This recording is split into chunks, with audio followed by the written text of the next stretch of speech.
Partagez vos observations avec Benoît Dutrisac par courriel. dutrisac@commercialcube.radio. Rendez-vous, c'est tout ce qu'il vous reste à faire.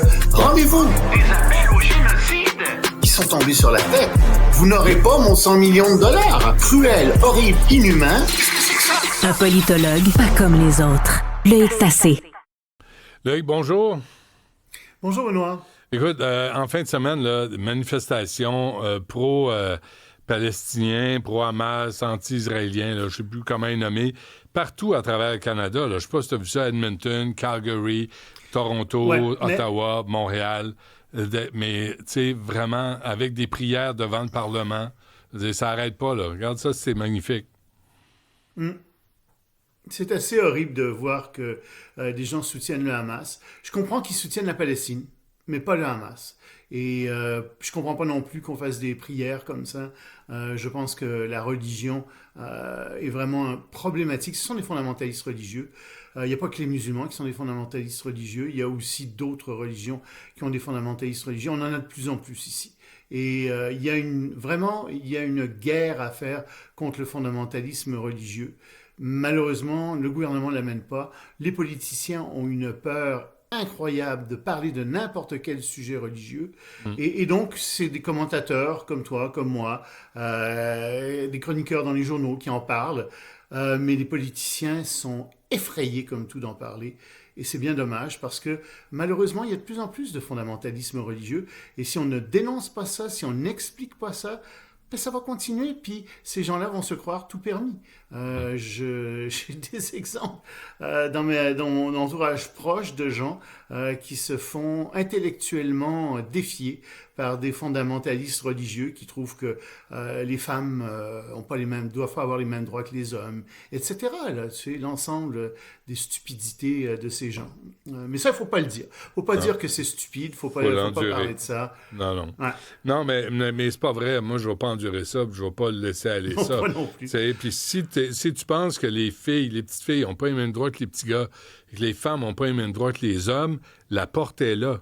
Oui, mais il y a d'autres problèmes. Si tu t'imagines que tu vas aller en enfer parce que tu manges, tu fais pas, tu jeûnes pas, ben t'as un gros problème. Si tu t'imagines aussi qu'il faut pas boire d'eau pendant toute la journée comme les musulmans font pendant le Ramadan, ben t'as un gros problème. Mais ça les regarde, tu sais. C'est complètement fou. Mais s'il l'impose aux enfants, puis s'il impose un autre rapport Je veux même pas qu'ils l'imposent à eux-mêmes, Benoît. Ils ont le droit de le faire.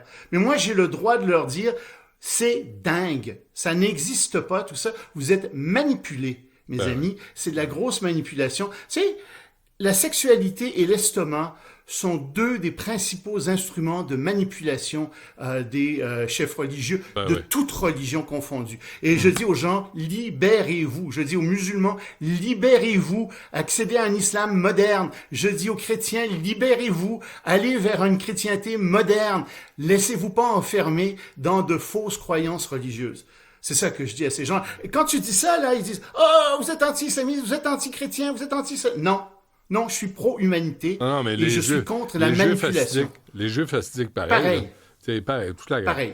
Toute la gang, dans le même pot.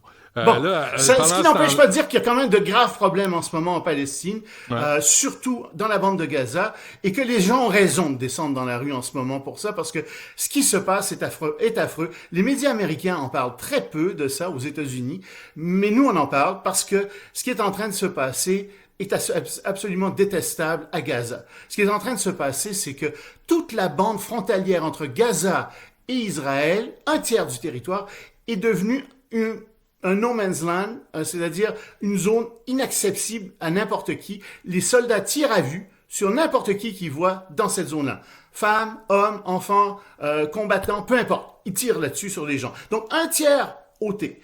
Ensuite, tu as un autre tiers qui est en voie d'évacuation. Un autre tiers du territoire de Gaza qui est en voie d'évacuation, donc plus à l'intérieur, le long des frontières, puis ça va même jusque vers la mer. Ça fait une espèce de E quand tu regardes toutes les zones qu'Israël occupe, celles où les gens ne peuvent pas aller, plus celles qui sont en voie d'évacuation. Il ne reste plus aux Gazaouis que le tiers de leur territoire.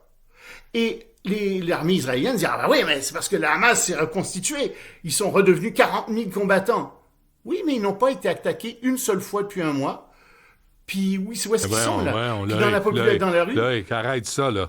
L'historique du Hamas, calvaire, on le sait, là. On le sait à quel point c'est des barbares, c'est des cinglés. Ah oui, puis on sait que est-ce ces que gens-là... j'ai défendu le Hamas? Ils Je ne le défends pas. Ce que je te dis, c'est que ce qui est en cours en ce moment, c'est pas juste une opération pour se débarrasser du Hamas, c'est une opération pour conquérir la bande de Gaza et suivre le projet de Donald Trump.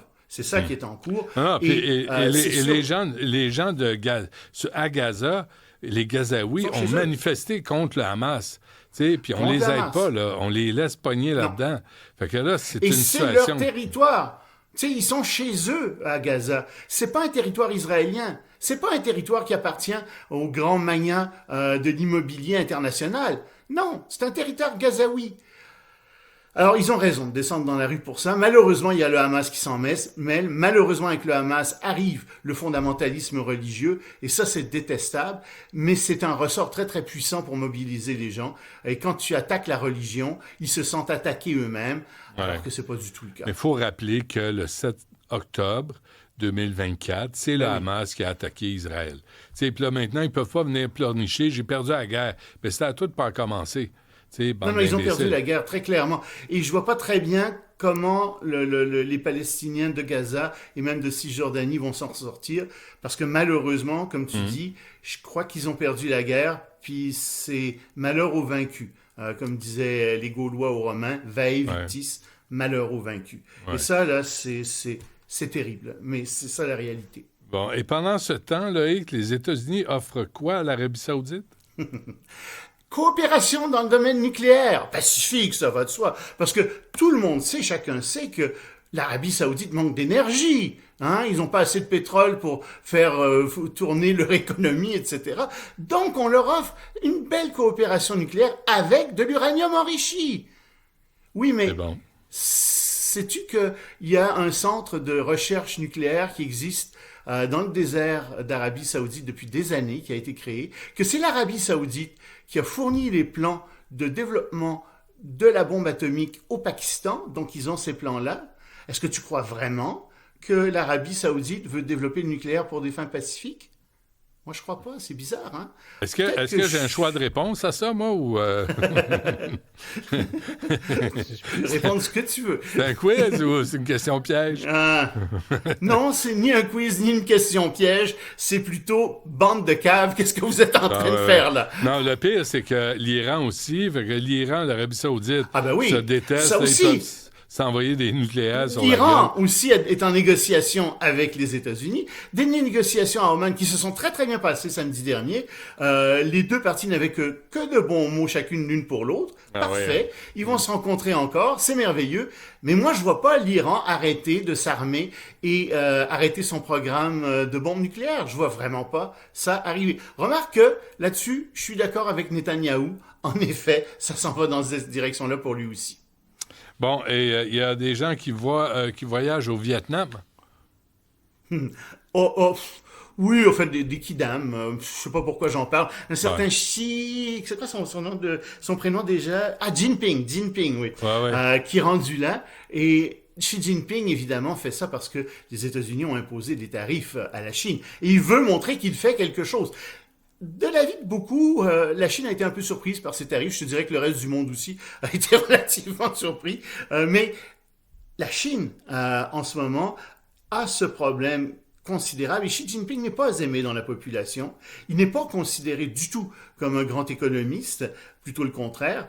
Et donc, il faut qu'il montre qu'il fait quelque chose. Donc, il s'en va en voyage. Il va aller en Malaisie aussi. Il va se rendre aussi au Cambodge, pour essayer de raffermir les liens, puis de dire aux gens, on pourrait peut-être faire quelque chose ensemble. Et il y a déjà une coopération qui se fait, et c'est un bon coup de la Chine, entre la Chine, la Corée du Sud et le Japon.